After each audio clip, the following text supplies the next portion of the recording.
জঙ্গলে এই বিড়ালটা একটা ডিম পায়, আর সেই ডিমটা নিয়ে সে আনন্দের মুহূর্তে খুশি হয়ে বাসায় চলে যায়। পরে দেখে একটা ডাইনোসর ডিম থেকে বের হয়। এখন ডাইনোসরের জন্য খাবার লাগবে। হঠাৎ করে একটা হাঁস দেখতে পায়। পরে সে হাঁসটাকে মেরে ডাইনোসরের জন্য খাবার তৈরি করে। পরবর্তীতে ডাইনোসরের জন্য আবার খাবার লাগবে। হঠাৎ করে একটা মুরগি দেখতে পায়। সে মুরগিটাকেও খাওয়াই ফেলে। ডাইনোসরের জন্য প্রতিনিয়ত খাবার লাগে। এখন কি করি? হঠাৎ করে একটা বেড়া দেখতে পাই।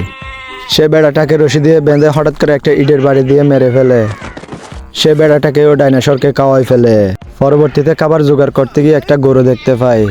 গরুটাকে মারতে না পেরে বিড়ালটি ডাইনোসরের কাছে এসে কান্নাকাটি করে। অবশেষে ডাইনোসরটি কোনো খাবার না পেয়ে বিড়ালটিকে খাওয়ার জন্য দৌড়ায়। অবশেষে দৌড়া অবস্থায় দেখতে পায় একটা বুদ্ধিমান কুকুর। বুদ্ধিমান কুকুরটি ডাইনোসরকে আগুনের কয়লা মেরে ফেলে।